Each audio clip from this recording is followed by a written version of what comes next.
Hi guys, I am back with another lecture of human rights and values. So in this lecture, we're going to talk about the fundamental rights. We'll talk about them in more detail.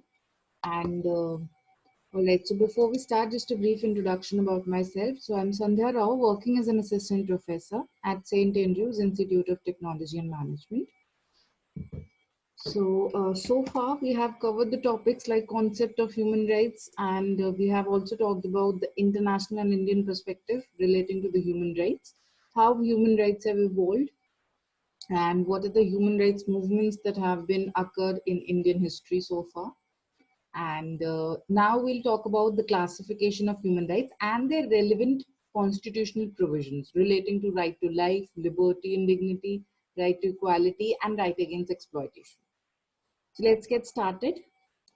All right. So this is the first um, right that we're going to talk about, right to life, which comes under the purview of Article 21 as per the Indian Constitution. So what exactly is this right to life? We all know that, we all have this basic right that we all can live, and this is our basic human right. This is our fundamental right. So what exactly is it, and what all comes under the purview of this right? So first of all, the very basic thing that I want to tell you about this article is that it only covers the violation by the state and not by the private individuals, which means that only if the government is trying to violate this right, then you can claim against this right. Otherwise, if it is done by any private individual, then you cannot claim the right. Now, what exactly is this definition of state? I'll tell you that. So the definition of state have been defined in the Article 12 of Indian Constitution, which means that any central government and the Parliament of India, or any government and legislature of each state, or any local authorities within the territory of India or under the control of government of India. So it clearly means, or in a nutshell or in a layman language, I can say that state here means the government of India. All right, or the state government, or any other government which comes under the control of Indian government or any other authority. So it only covers the violations done by the state or the government.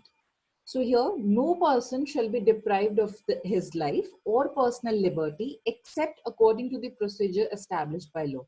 Again, the government also might try to violate this right in cases of, if the person has committed a heinous crime in which he has been assigned the death penalty. In that case, that will not be treated as a violation of this article or this right.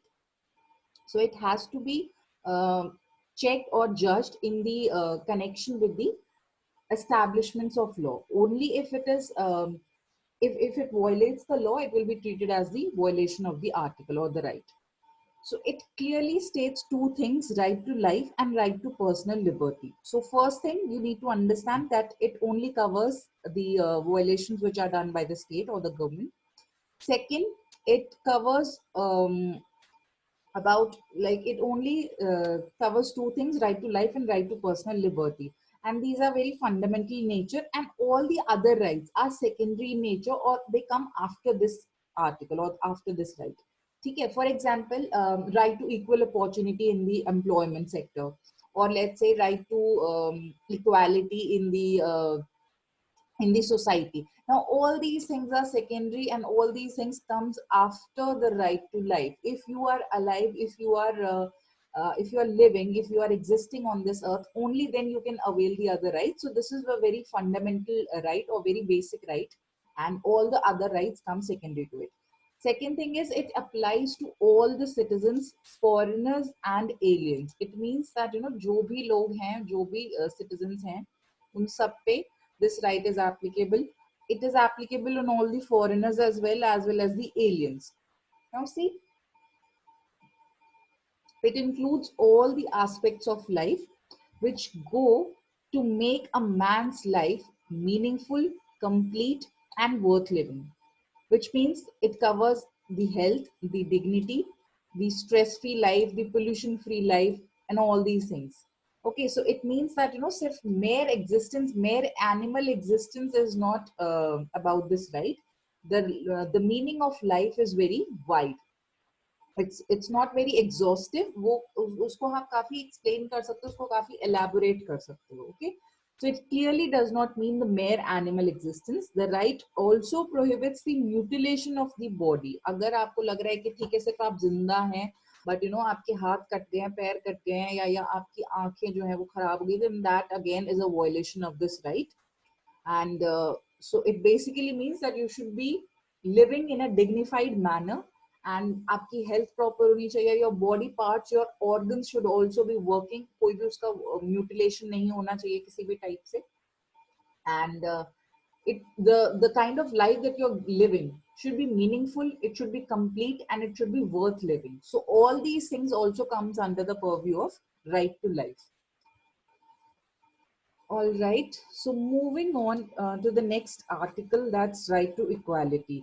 And in this, we have articles starting from article 14 to 18. Let me just edit this. It's not 15, it's 14. 14 to 18. Yeah. All right. So, right to equality ensures that, you know, there is no discrimination among the people on the basis of their color, caste, creed, religion. On no basis we can discriminate the people. Okay, किसी भी basis पे there should not be any kind of discrimination. And we have divided it into two parts. ये जो पूरे articles हैं 14 to 18, इसमें से आपके अगर दो parts में segregate कर दूं मैं, so it also talks about the equality of opportunity in the matters of public employment. Okay, public employment जो आपकी job opportunities होती है, उनमें भी you have a right to get equal opportunity. So it will also talk about that. So starting with the article 14, it basically tries to define the definition of law, कि law exactly क्या है और उसका purview क्या है. So it specifies or it talks about that. Then article 15, 16, 17 and 18 contains the application of the article 14. ठीक है, article 14 जो ये कह रहे हैं कि law क्या है, कैसे काम करता है, कैसे ऑपरेट करता है, एंड एक्चुअली उसको हम कैसे अप्लाई कर रहे हैं, वो आपके 15 to 18 आर्टिकल्स में डिफाइन किया हुआ है अलग अलग तरीके से. So let's start this. So article 14 of the Indian Constitution states that there are two very important things. जब हम law को define करते हैं, तो there are two very important components that comes under this. One is equality before the law, and the second one is equal protection of the law. Now see, हमारा as we all know that our Indian Constitution was made after the study, after the thorough analysis of the other constitutions. जो आपके foreign countries हैं, उनके constitutions को पढ़कर हमारा constitution जो है वो बनाया गया था. So again, this article was adapted from the foreign constitution. आपका जो ये first part है, equality before law, this was taken from the Britain constitution, Britain law से ये लिया गया था. And the second part, which talks about the equal protection of the law, this was taken from the US constitution. जो हमारा US का amendment आया था, 10 amendments का जो bill आया था, उसमें से ये law जो है ये लिया गया था. So the first part, which states that equality before the law, means that law के लिए सब लोग equal हैं, all people are equal before the law. The law will not discriminate anybody on the basis of their color, caste, creed, religion. Also, we all know ना that हम लोग कहते हैं that कानून अंधा है, so it represents that only. This court can be represented here. So it also states that, you know, justice is unbiased. The judge or the jury who's you know who has to make a judgment or who has to analyze your case will be totally unbiased. Okay, he will not judge you on the basis of your status, and nobody is above the law. Okay, even if there is a person who is very affluent, who belongs to a very affluent background, in that case also the judge or the law will be unbiased against that person. Okay, and nobody is above the law. So the status, the economic background has nothing to do with the justice. So this is about equality before the law. So even if there's a person who's coming from a very low background, low economic background, and then there is another person who's coming from a very affluent background, then both will be treated equally in front of the law. The second part says equal protection of the laws. Now this means that right to equal treatment in similar circumstances, which means that given a similar situation, the law will be applicable in the same way in both the situations. ठीक है, अगर same situations हैं दो अलग अलग time पर, बिल्कुल same situations है, same circumstances हैं, in that case the law will be applicable on both these situations in the same way. दोनों ही जगह पे same way में applicable होगा, ठीक है, and it is same for everyone. So this is about the second part. Then comes the Article 15, which states that, or which prohibits the state from discriminating against the citizens on the ground of their religion, race, caste, gender, or place of birth. On the other hand, it empowers the state to make special provisions for women and children and for socially and educationally backward classes of citizens, hereinafter referred to as SEBC, scheduled caste, which is known as SC, or scheduled tribes, which are known as ST. So here we are trying to say that, we are trying to protect the minorities and the disabled groups of our society. तो यहाँ पर जो भी आपके, अगर आपको लगता है दैट वीकर, जो जिन लोगों को जो हमारी कम्युनिटी में, जो हमारी सोसाइटी में जो ग्रुप्स हैं जिनको वीक समझा जाता है, एज इन द वुमेन और the children who are treated as a weaker community as compared to the men of the society. So in this article, we are trying to protect the rights of women, the children, and the other socially and educationally backward classes. So again, हमारा जो motto है वो यही है यहाँ पर भी, that we want to ensure that all the people are treated equally, because Article 14 to 18 talks about equality only. ठीक है, so ये सारे आर्टिकल्स में हम इक्वालिटी को ही डिफाइन कर रहे हैं, अलग अलग सिनारियोज में हम उसको देख रहे हैं, that how it is being applied to different sections. So in this section, we are trying to talk about the women and children and the other socially and economically backward classes. Then comes the Article 16, which is in connection with the matters of employment, which states कि आपके employment के time पे कोई भी type का discrimination नहीं होगा. You will be given equal opportunities in the matters of employment, in matters of public employment, and आपको कोई again discrimination नहीं होगा, that if you belong to a particular color, if you belong to a particular class, or your gender discrimination, कोई भी type का discrimination जो है वो यहाँ पर नहीं होगा, ठीक है. Even if you are female, even if you are male, you will be treated equally if you possess the requisites. Okay, आपकी जो भी requisite qualifications हैं, educational requirements हैं, if you fulfill all those requirements, then definitely nobody can deny you the opportunity. The next thing is, it authorizes the state to lay down the requisitions. Again, the government can definitely lay down certain requisitions, the certain eligibility criteria, and provided you have already fulfilled those requirements and you still face any kind of discrimination, then that will be treated as a violation of Article 16, right? So here the government can definitely lay down certain conditions, because definitely आप जिस organization में if you are going there to be hired, then definitely उनका एक eligibility criteria होगा, किस basis पे वो लोगों को hire करेंगे, selection process किस basis पे होगा, ठीक है. उनको जो भी skills required हैं वो अपनी eligibility criteria में they will list out them, so you have to fulfill them. And the next thing is a reservation of seats for backward classes, provided they don't come under the creamy layer. Again, we have seen that there are certain backgrounds, there are certain communities, there are certain group of people who are deprived of certain amenities in our society. So in order to ensure that they are not treated in a discriminating way when it comes to employment, so we are trying to provide them reservation also. उनको reservation देने की कोशिश करते हैं हम, and we are trying to reserve the seats provided they don't come under the creamy layer.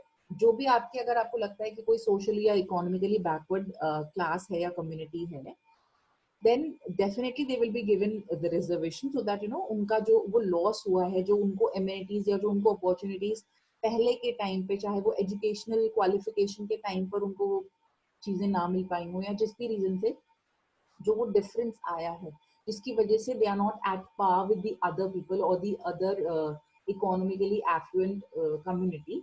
सो उस difference को bridge करने के लिए डेफिनेटली हमने ये रिजर्वेशन का जो कॉन्सेप्ट है ये लाए हैं, but they should not come under the creamy layer, which means कि ऐसा ना हो कि वो ये रिजर्वेशन का जो बेनिफिट है ये अवेल कर लें और उनको एक्चुअली में इसकी जरूरत भी ना हो. ठीक है, फॉर एग्जाम्पल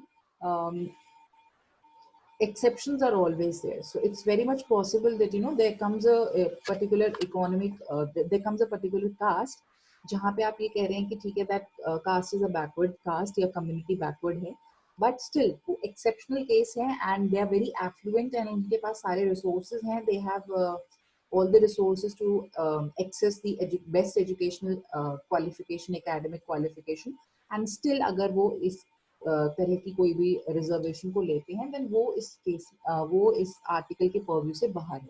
ठीक है, so we only talk about those people, we only talk about reservation for those people who don't come under the creamy layer. यहाँ पे क्रीमी लेयर का मतलब है कि जो एक एफ्लुएंट बैकग्राउंड को बिलोंग करते हैं, जिनका एक इकोनॉमिक स्ट्राटा जो है वो काफी अच्छा है, एक पर्टिकुलर रेंज से ऊपर है. सो यहाँ पे हम सिर्फ रिजर्वेशन उनको देते हैं जिनका जो नॉन क्रीमी लेयर में आते हैं. ठीक है, again reservation is for mere initial appointment only and not for promotion. ये reservations are only for the initial appointments. आपके हायरार्की जैसे जैसे आप हायरिंग आपकी हो जाती है उसके बाद जो आपके सब्सिक्वेंट प्रमोशन होते हैं उसके लिए रिजर्वेशन नहीं होता है. It is only for the initial appointment. Okay, so let's just give me an example. If I talk about the college admissions, then there are certain colleges, or if I talk about the government universities and colleges, then they have this reservation criteria, and they have certain seats reserved for the reserved categories, and in that reservation is only for the admission. It's not for the promotion to next class. Okay, for example, जब आपका admission हो जाता है after that all the people are treated equally, all the students will be treated equally, and आपको next year में या next class में promote करने के लिए जो उनका एक लेवल होता है, अगर for example they have stated that 60% is the criteria for which on the basis of which you will be promoted to the next class or next year. So in that case all the people will be treated equally. यहाँ पर अब reservation नहीं काम करने वाला है. ठीक है, तो प्रमोशन के काम टाइम पर reservation don't work. It only this option is available only for the initial appointment. Okay, उसके बाद नहीं. क्यों? क्योंकि आपका एडमिशन तो हो गया है. Now you are getting the equal opportunity, आपको इक्वल एक्सेस है एजुकेशन का, या जो भी आप जॉब कर रहे हो तो you are getting the equal treatment. उस केस में अब आप अपने स्किल्स के बेसिस पे आगे बढ़ोगे. तो the promotion is purely on merit basis and not on the basis of reservation. Again reservation can not exceed 50% of the seats. Carry forward option is also available. So यहाँ पे मतलब है कि आपकी रिजर्वेशन जो है वो आपकी जो टोटल सीट्स हैं उसके 50% से ज्यादा नहीं हो सकता है. And if let's say in a particular year you are not able to fulfill the reserved seats जो भी आपकी थी, तो you can definitely have this carry forward option. But again आपके नेक्स्ट ईयर में जो कैरी फॉरवर्ड करने के बाद जो सीट्स होती हैं वो 50% से ज्यादा नहीं होनी चाहिए. कैरी फॉरवर्ड भी जो आपका टोटल आएगा वो 50% से ज्यादा नहीं होना चाहिए. All right, so this is about Article 16. Next is Article 17 and 18. Again, these two articles also talks about equality. So Article 17 exhibits the progressive and reformative vision of the constitution makers. It abolishes the untouchability and makes the practice of untouchability a penal offense. So here it means कि आपकी हमने देखा है that in Indian society we have seen this concept of untouchability. There were people who belonged to a particular community and they were treated as untouchables, which means that अगर आप एक थोड़ा economically upper background को belong करते हो, then you would treat the lower background people as untouchables. That if you are going to touch them, then you will become impure और आपकी जो dignity है वो उसको ठेस पहुंचेगी. So this kind of concept was there, and Article 17 prohibits that concept. Okay. तो ये आपके सोशल रिफॉर्म्स की तरह इसको ट्रीट किया जा सकता है. Because again we all are born equal and we all are equal before the law. So nobody has the right to create these kinds of barriers in the society. ठीक है, humans को ये right नहीं है कि हम इस तरीके से बैरियर्स क्रिएट करें या डिस्क्रिमिनेशन जो है वो करें आपस में. Then Article 18 prohibits the acceptance of titles from the foreign state except in the case of academic and military distinctions. See, it has been seen कि foreign countries में again ये भी आपके foreign constitution से ही लिया गया था. It was seen that बहुत सारी ऐसी countries थी जहाँ पे लोग जो हैं अपने जो उनको फेवर करते थे, जो उनके गुड वेल विशर्स होते थे, जो उनको गुड एडवाइस देते थे, the king or the जो भी monarch होते थे, they used to provide them with certain gifts, उनको कुछ titles दे दिए जाते थे, तो फेवरिज्म को प्रमोट किया जाता था, that only if a person is loyal to the government or the monarch or the king, he will be treated in a better way. So to avoid this kind of discrimination, this article was being made. and ये इसको ऐसे मत समझो कि ये एक right है, ये एक तरह से ड्यूटी है. Okay, it's a duty and not a right. That it depends upon the citizen कि आप जो है कोई भी इस तरह का आर्ट टाइटल जो है वो एक्सेप्ट ना करें अगर आपको दिया जाता है बाय एनी फॉरेन स्टेट और by the government, the Indian state as well. ऐसा नहीं कि सिर्फ फॉरेन स्टेट से ही हो तभी आप ये आर्टिकल को अवेल कर सकते हैं. Even if it's being given to you by the Indian government, which has nothing to do with your performance, आपने कुछ ऐसा काम ना किया हो अलग से जो आपको इस चीज के लिए एलिजिबल करे, उसके अलावा अगर आपको ऐसे ही फेवरिज्म के चलते अगर आपको इस तरह की कोई चीज दी जाती है, then you should not accept that. Okay, so this article talks about that. Moving on, um, right, article 23 and 24 talks about a right against exploitation. So article 23 states और it prohibits the human trafficking, जो भी bonded labors या जो भी forced labor वाली जो चीजें होती हैं उसको ये prohibit करता है. And किसी भी type का अगर you feel that you know humans are being trafficked or they are being treated as beggars, उनको road पे भेज दिया जाता है कि आप लोग beg करो, or any other similar form of forced labor, they all are prohibited under the constitutional law. And any contravention of this provision shall be an offense punishable in accordance with the law.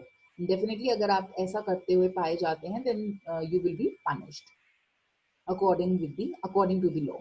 जो भी उनको suitable लगता है, whatever punishment they feel that suitable for you, they will give that. Then Article 24 talks about child labor. So we all know that children who are below the age of 14 years should not be working under any industrial sector or any other organized sector of employment. तो अगर आपको कोई भी ऐसा दिखाई देता है कोई भी बच्चा which is under the age of 14, then that is a violation of fundamental right. ठीक है. And no child below the age of 14 years shall be employed to work in any factory or mine or engaged in any other hazardous employment. ठीक है, कोई भी इस तरह की activity में engaged नहीं होना चाहिए, because these years are the formative years of any person and he should be going to school in these years. जो 14 years से कम एज के बच्चे होते हैं, they should be going to school and education उनको लेनी चाहिए rather than being employed in any form of occupation. So this is it, and these are the questions that you're going to do.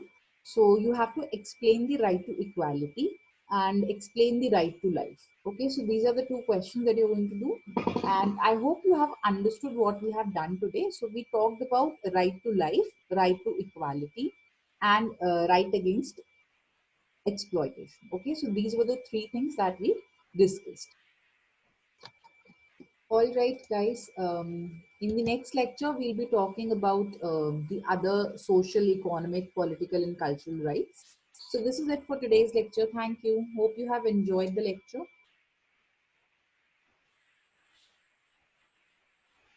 And if you have any doubt, you can definitely ask me.